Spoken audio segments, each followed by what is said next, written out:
Welcome to the Financial Planning for Canadian Business Owners podcast. You will hear about industry insights with award-winning financial planner and entrepreneur Jason Pereira. Through the interviews with different experts with their stories and advice, you will learn how you can navigate the challenges of being an entrepreneur, plan for success, and make the most of your business and life. And now, your host, Jason Pereira. Hello and welcome. Today on the show, I have Chris Sabat, General Counsel of McMillan Estate Planning. I brought Chris on specifically to talk about a deeper dive into estate freezes. We've covered estate freezes in the past, but specifically today, we're going to go over a little bit more around the thinking and the mechanics of how you execute an estate freeze and why. And with that, here's my interview with Chris. Chris, thank you for taking the time. Thank you for having me on the show. And thank you also, Chris. Originally, I had you booked to talk about Bill C-208. I had accidentally double booked that topic. So I appreciate your adaptability and the ability to turn on a dime and cover another topic I've been meaning to cover. So thank you so much for that. I'm happy to help. So Chris, tell us a little bit about yourself and what it is you do. Sure. Well, as my title suggests, I'm a lawyer. I work with a team of lawyers and accountants, financial planners, estate planners at Macmillan Estate Planning Company here in Calgary. Primarily, Macmillan serves entrepreneurial families throughout Western Canada. And what's unique about Macmillan, from my perspective, is that all of the various professionals, and when we talk about something like an estate freeze, various professionals need to be involved: accountants, lawyers, experts in things like business succession, and so on. All of those individuals have been brought under one roof. And so the advantage of that, from my perspective, is it's not the sort of situation where maybe a client identifies or maybe hears something about the concept of an estate freeze and how that might be advantageous. It's not a situation where they find themselves going to their accountant, having a discussion, getting some advice, taking that advice and trying to interpret that advice for their lawyer. And unfortunately, what sometimes happens in this context with things like estate freezes is that clients find themselves sort of going from professional to professional and trying to interpret or translate that advice for themselves. And so that's what's kind of unique from my perspective about Macmillan is that all of those experts have been brought under one roof. And I think it really helps to facilitate a positive result in relation to something like an estate freeze. So it's funny. I always say that part of my value proposition to business owners is just I'll translate lawyer to English for you. And more often than not, at least a bit of a chuckle. But yes, that exact experience of they're left. We all in our own industries get caught up in jargon and our level of what we consider base proficiency or base understanding. But that's not what the average person thinks sometimes. And it's easy for us to get carried away. And sometimes just having that translated into something very simple is very powerful. So with that, let's start off with a very simple translation. What is an estate freeze and why should anyone consider doing one? So an estate freeze, simply put, from the perspective of sort of Revenue Canada, taxation of your estate, what you're doing is you are freezing the tax liability that will be imposed upon you upon your passing and transferring that value, deferring that taxation into the hands of your children or successive generations. And so the idea is, in a nutshell, is we want to stop the increased taxation of your estate while still providing you with access to that value, should you happen to need it. So, as a general rule of thumb, once the value of a business or once a family's assets maybe reach that sort of $3 to $4 million mark, you start to get to a place where things like estate freezes work for the family. So, if you've built an estate, let's just assume it's a business, it's valued at $4 million. Ultimately, when both spouses pass away, you can expect a tax bill somewhere around the $1 million mark, that 24% of that value of the business. So the question is, as that business grows from say 4 million to 10 million, do you want to continue to increase the capital gains that will be paid by your estate? And generally speaking, the answer is no. So what we can facilitate is that business can grow from say $4 million to $10 million, and the tax liability on passing doesn't change. It's still that $1 million. And that's the whole point behind an estate freeze. Often the question that's asked of me is, well, why does Revenue Canada permit this? And this isn't something that's particularly aggressive or anything like that from a tax planning perspective. And the thought is that Revenue Canada recognizes that with things like the succession of a business, one of the challenges is the tax bill that comes about on passing. And so this can be a way to help transfer or to ensure successful succession of a business within a family. Absolutely. So in a nutshell, bottom line is we are stopping the growth in one person's name and passing it on to another generation's name. And that said, you don't have to wait until the point where you do have a tax bill. This can be done in advance of one. It can be done when the capital gains exemption right now in small businesses, correct me if I'm wrong, somewhere around 860,000, increasing to 1 million slowly over time. So if you're in a situation whereby the sale of your business and your business can continue to grow is already worth more than that, at least the gain is worth more than that, then it could be worth considering. Of course, the bigger numbers, the more worthwhile it is, right? Okay, so basically, I'm guessing in most cases, the conversation on estate freezes typically gets started probably by the accountant or the advisor. And of course, then the lawyers get roped into it. So talk to me about what kind of the first steps or requirements that to be brought to the table in an estate freeze are. Sure. And just sort of before we jump into that, one thing that's probably worth mentioning is that an estate freeze can be used in relation to really a wide variety of assets. It can even be used for things like publicly traded securities or investment accounts. It's not necessarily just restricted to the use of the transfer of shares or the freezing of the value of a corporation or a qualified small business. So it can be used in many different contexts. Generally speaking, that kind of first level of an estate freeze, it's about limiting capital gains on passing. And then where it really becomes powerful in particular is when you have something like shares of a qualified small business corporation. And there we can utilize things like family trusts, multiplied lifetime capital gains exemptions. We can really create value or at least minimize the taxation that's going to be imposed upon events like the sale of a business, for example. And so when we get to what are the steps, the first step is we have to have a value, right? Whether it's an investment account that's the subject of the freeze, whether it's a real estate portfolio that contains, primarily passive assets, or whether or not it's an active company, a qualified small business corporation, we need to have some sort of valuation. So sometimes it's a case of we go out and we look at the real estate, we do a valuation of that real estate, and let's assume that the value of the real estate is $4.5 million. Well, that becomes your freeze point. Okay. And so what happens is we take the common shares that are maybe in mom and dad's hands and we swap those for preferred shares. And so mom and dad give up their common shares that typically increase in value as the value of the company grows, and they take back preferred shares that have that fixed value of $4.5 million. And so that the net effect of that is that we've now frozen the capital gains in mom and dad's hands. And now the question is, well, where do those common shares go? Typically what we see is the common shares are given to the children, or the children subscribe to those common shares, or a family trust maybe subscribes to those family shares. And so that's where the growth in value of the corporation happens. As the real estate portfolio or as the company grows in value, it's those common shares that increase in value going forward. So it's outside of mom and dad's personal estate. Check. So a couple of things to unpack there. But before we get there, just one thing I want to clarify for anyone listening is that the freezing of this and passing on of common shares, that's a passing on of value. That's not necessarily a passing on of control. That's a point that often scares some people. It's like, wait a minute, are my kids suddenly in charge of the company?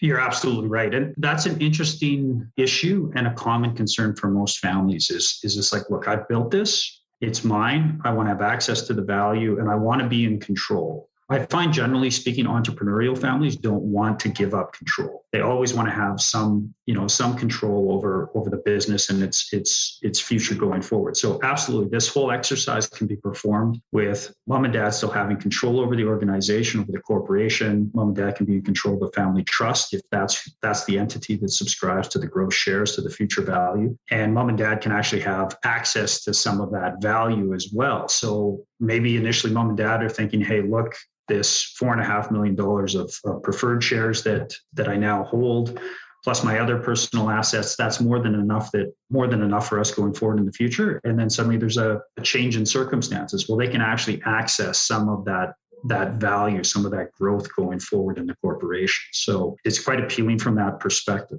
So let's talk about the mechanism for how those get frozen. So you said exchange of common shares for preferred shares that are fixed value. So what part of the tax code is being used there and why is this permissible? That is a great question. At the end of the day, what we have is just a share exchange provision. So it depends on the nature of the assets as far as the particular provisions of the Income Tax Act. Sometimes what we're doing is we're actually rolling assets into a corporation, doing the freeze at that point, and then taking back the preferred shares. At other times, what we have is we may have a corporation. It may just have common shares. We're reissuing new classes of shares, and then the exchange happens at that point. It varies a little bit depending on the nature of the assets, the structure of the corporation that we might happen to be dealing with, that sort of thing. But at the end of the day, the result's all the same. Mom and dad end up with preferred shares in their hands, and that's the value of those shares equates to the value of the company at the moment of the freeze. Yeah, so there's a couple of provisions under the tax code, Section 85, which allows us to roll over assets. There's others like 51.1, which allows us to exchange. But these are all recognized under the tax code as being non-taxable events. They're basically tax-deferred events. So the gain is still there, but at no point is it triggered as part of this, as long as the proper filings are done. So the lawyers on the accounts to make sure that happens. So we've established that we've frozen the share value. We've got an evaluator in. We've done whatever section rollover is necessary in order to get this done. Now we're on to, the new shares. So you mentioned two options. So you had either held by the next generation or held by a family trust. Care to talk about the positives and negatives of both those strategies? Yeah, absolutely. So a huge negative around the transfer or the direct transfer, or I guess if I were to describe it correctly, having the children as individuals subscribe to the growth shares. A huge downside of that is that then the children actually own the shares. Okay. And if the children own the shares, that means mom and dad can't be in control, right? They no longer own or have control over those shares in any way. And so I certainly have come across instances where other firms have done this sort of a transaction for families, and there's been a bit of falling out between mom and dad and the children. And they then find themselves in a situation where it's like, how do I get control back over this situation where the children now hold the growth shares in the company? And there really aren't many options. And so from that perspective, I'm not a big fan of a transfer of the shares to the children or a subscription by the children to the shares themselves. My preference is what you look at is utilize something like a family trust. The family trust then owns all of the common shares, the growth shares going forward in the future. And what we can do is we can pick the trustees that will manage those shares. And that gives mom and dad a lot of control, because what mom and dad can do is they can say, well, look, we're going to be the trustees. And so we will decide how those shareholder or the rights associated with those shares are exercised. It also allows mom and dad to think about things like, okay, well, our daughter or our son, they're not particularly good with managing money. I don't particularly like their spouse, and I'm worried about their influence on our children, and by extension on the corporation or on the shares. So we can pick then or set in place a process by which succession over the management of the trust is managed. So that's the mechanism by which we leave mom and dad in control. So mom and dad, with a trust with a lot of discretion, mom and dad can decide if, when, and who out of the family receive value and in what amount. And so that leaves mom and dad in control. If they want to push the value back to themselves, they can do that. If they want to distribute or treat the children or different generations of the family differently, they have that flexibility as well. So from that perspective, it works quite well. Another huge advantage with the family trust, from my perspective, especially for your qualified small business corporation, is the ability to multiply your lifetime capital gains exemption, or the lifetime capital gains exemption that applies for the business. So in the event of a sale, let's assume mom and dad initially are the shareholders of the company. Well, we've got two lifetime capital gains exemptions. I think it's about $892,000 right now is the value. And so really the first $892,000 of sales proceeds is tax-free to each of mom and dad. Let's call it roughly $2 million can come out of the company tax-free. Well, if we have a family trust, and particularly a larger family, if we have as beneficiaries of that family trust, the children, let's say there's 3 children, let's say there's 3 grandchildren, we now have 6 more,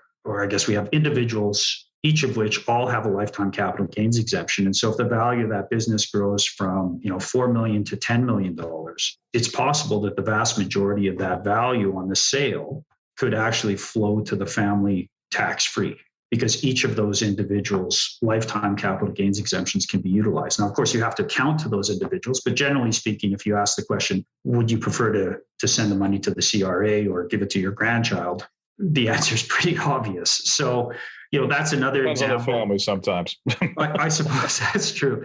That's another case where it's quite advantageous to use the family trust. Whereas if you were giving shares to the individuals, in that moment when you don't know what the growth will be for the company, how do you divide those up? How many shares do you give to your son, who may be active in the business to some extent, or at least has expressed an interest in being active in the business?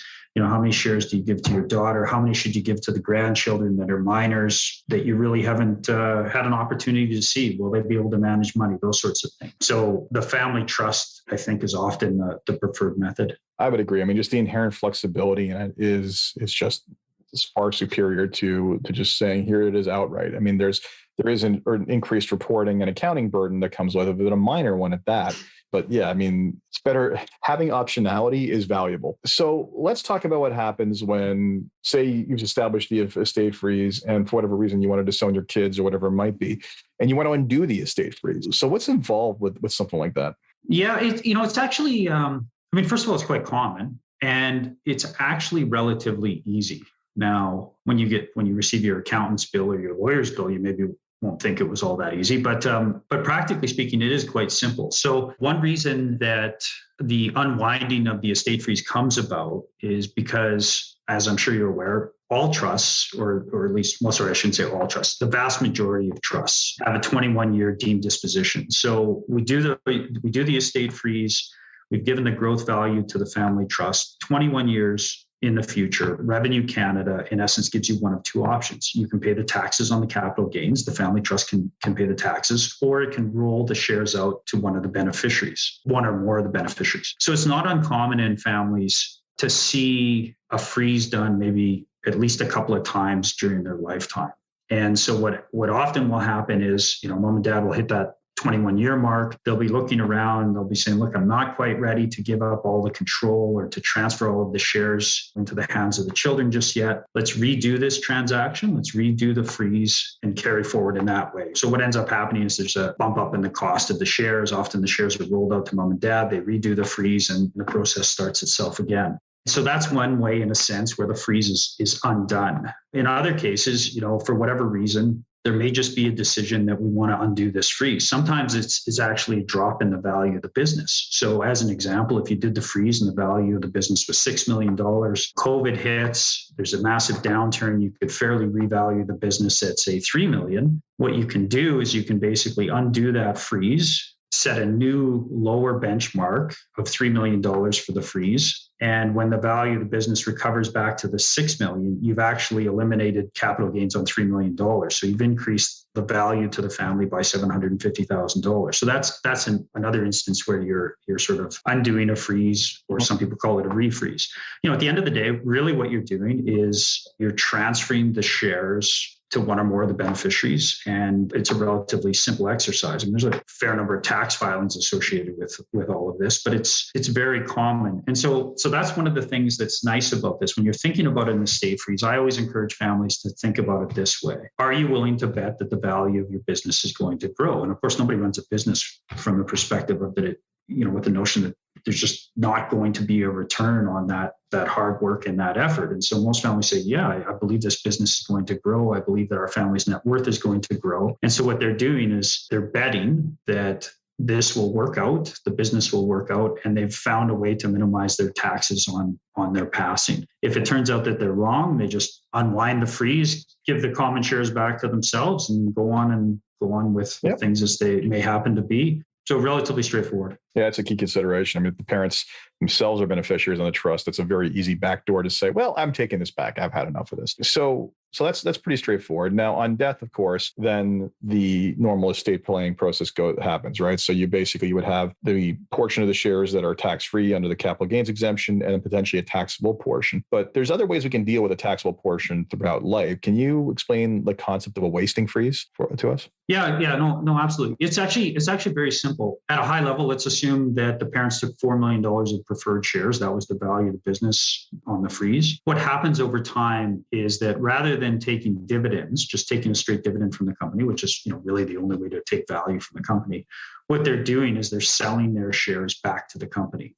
And they're not allowed to do that at a capital gains rate. The Income Tax Act basically says, look, if you're redeeming shares, selling shares back to the company, that's taxed as a dividend. But what happens over time is, of course, let's assume that mom and dad sell $2 million of shares back to the company. When they pass, they no longer have that $2 million of shares in their hands. So what they've done is they've reduced the capital gains at today's rates by $480,000. So it works quite well because it's not something that you can practically do with common shares, because the question is always, well, what's the value of those shares? Yeah. No one has a continual ongoing valuation of their business. So once you've got that fixed value, you can quite conveniently redeem and wither away those capital gains. So this, typically what we're doing is we're stopping future capital gains and getting rid of some of the historical capital gains that have been built up in the estate. And so there's you're winning on both ends, if that makes sense. Well, yeah. And I think, in cases where the freeze happens and there's an amount, especially in excess of the capital gains exemption amount, a lot of clients I speak to, they plan on taking a dividend income from the company for the rest of their lives, right? Like I've had clients say, look, I'll give the company to my kids, but I'm going to take a dividend. I'm going to get a paycheck for the rest of my life. My response was, no, you're not getting a paycheck. We're going to freeze your shares. We're going to help you maintain control. But what we're going to do is we're going to redeem those shares every year instead because you're going to take a dividend. So it ends up being the same tax consequence. But now you're going to take the money anyway. Now we've eliminated the capital gain. So it can be a big win if planned for accordingly. So that's the here and now, or kind of. Now I'm going to bring you back to the topic that I was originally going to bring you on the show for, which was Section 208. How does the misery that is the complications of that section of the Act impact how an estate freeze would be approached at this point? That's a great question. And part I have a bit of hesitancy in answering it because, while Bill C-208 is law, it's not finalized. Revenue Canada has made it clear, or the Department of Finance has made it clear that they're going to propose amendments to Bill C-208. So there's still a lot of uncertainty about it. What I like about Bill C-208 is that, in a sense, there's maybe a recognition that business succession planning is a long-term exercise. Like, you don't just wake up on a Monday morning and say, you know what, I'm going to give the company to my son. Typically, the family members have been involved in the business for a number of years. Often, they're not receiving any compensation for their participation in the business. And mom and dad often want to ensure, you've touched on it. They want to be in control, but they also want to be confident that when they do surrender control, that the children are ready to actually run the business and run it well. And so the problem historically around succession planning was that there was a penalty if you happen to sell your shares to your children, right? It was treated as a dividend. It was a higher tax rate. Whereas if you disposed of the company and sold the shares to myself or to you, Jason, you pay at the capital gains rate. You'd have the ability to use that lifetime capital gains exemption. So what I see here is that with Bill C-208, ultimately what we're going to be able to do is facilitate transactions where there is actually a intergenerational transfer of the company shares, and you will be able to utilize that lifetime capital gains exemption. So it does work in conjunction with an estate freeze. I just think in the moment, there's a lot of uncertainty around exactly how it will work, because we know that the Department of Finance is going to come in. They're going to fiddle with the bill. And of course, their concern is surplus stripping. They don't want abuses of the Income Tax Act in order to allow people to extract value at a non-dividend tax rate, at a capital gains rate. Yeah, and I covered this topic at nauseum with Kim Moody previously. For anyone who wants to check that out, bottom line, we covered all the surplus stripping reasons and whatnot. But I mean, what Bill C-208 at its core is trying to correct for is an injustice that many of us perceive to be an injustice, which is that it is actually cheaper for a third party technically to buy your business than it is for your own family member. Because again, they can use after-tax corporate dollars with no penalty. Whereas if a family member tries to use the money within the corp to buy back your shares, it's a deemed dividend, just like in the wasting freeze scenario we just gave you. So Bill C-208, once cleaned up, if still stays true to the actual spirit of what's trying to do, would actually maybe eliminate for that, would allow that deemed dividend on a wasting freeze to actually become a capital gain. So there's a big benefit there. So that is, I guess the word of caution on this is, if you're doing an estate freeze in the next little while, if you were planning on doing it in the last half of this year, maybe wait until they actually finish cleaning up this bill so that you know what the actual rules of the game are. and you end up saving some legal dollars. But in the meantime, there's still plenty of estate freezes that will go forward without having to wait because C208 doesn't really impact it. So yeah, so it's interesting times we live in. It absolutely is. Chris, I thank you for this. Anything else anyone should be considering before they enter into an estate freeze, or an important step we maybe overshot or didn't take much time on? My one observation about estate freezes, especially when they're utilizing things like family trusts, is that unfortunately, I think they're often looked at as an accounting exercise, right? They're looked at from the perspective of how do we minimize tax? And I was actually speaking with a family the other day, about this precise issue. And at the end of the day, my advice to them was, look, when it comes to an estate freeze, I can give you a list a mile long of accountants and lawyers that can actually facilitate an estate freeze for you. It's actually not all that complex, right? I mean, at the end of the day, we've got a business valuation, we've got a share swap. The question is, professionals that are assisting you, do they understand all of the potential complications that can come about in these types of scenarios? When it comes to things like business succession, when it comes to control issues, when it ensures that at the end of the day, other than just saving tax, the estate freeze meets the goals and objectives of the family. That's where the art comes into this. And I suppose, you touched on it really, really at the outset. Are you working with somebody that can translate this from legalese, which is always problematic, to something that's really plain and simple? Like, do you understand the end result and how all of this is going to work? Because it's not uncommon to see issues like a child's spouse being included as a beneficiary. And they're thinking about it from the perspective of, well, there's one more lifetime capital gains exemption. Well, what happens when the divorce happens? But you got to say it's the current spouse of said person, not name them. There's tricks around that. Absolutely. Yeah, there absolutely is. And I'm sure you've seen this in your career. How many times do you come across these sorts of plans that really weren't well thought out? What about the need to make amendments in the future? How do we avoid specific demands for value from the family trust at various points in time? What happens when mom and dad wither away their preferred shares? Are there some skinny voting shares that really have no value, but ensure that mom and dad are actually in control of the company so they can decide who the directors and officers will be? It's great if mom and dad are in control of the trust, but are they still in control of the company? So I think there's a bit of an art to these things. Absolutely, vast majority of accountants and lawyers can get it done for you, but it's those broader, what I would consider sort of estate planning, business succession planning issues that are worth watching out for, because this is a significant transaction at the end of the day. Absolutely. And I would also say, to go back to your point, an estate freeze is simply an accounting strategy. It's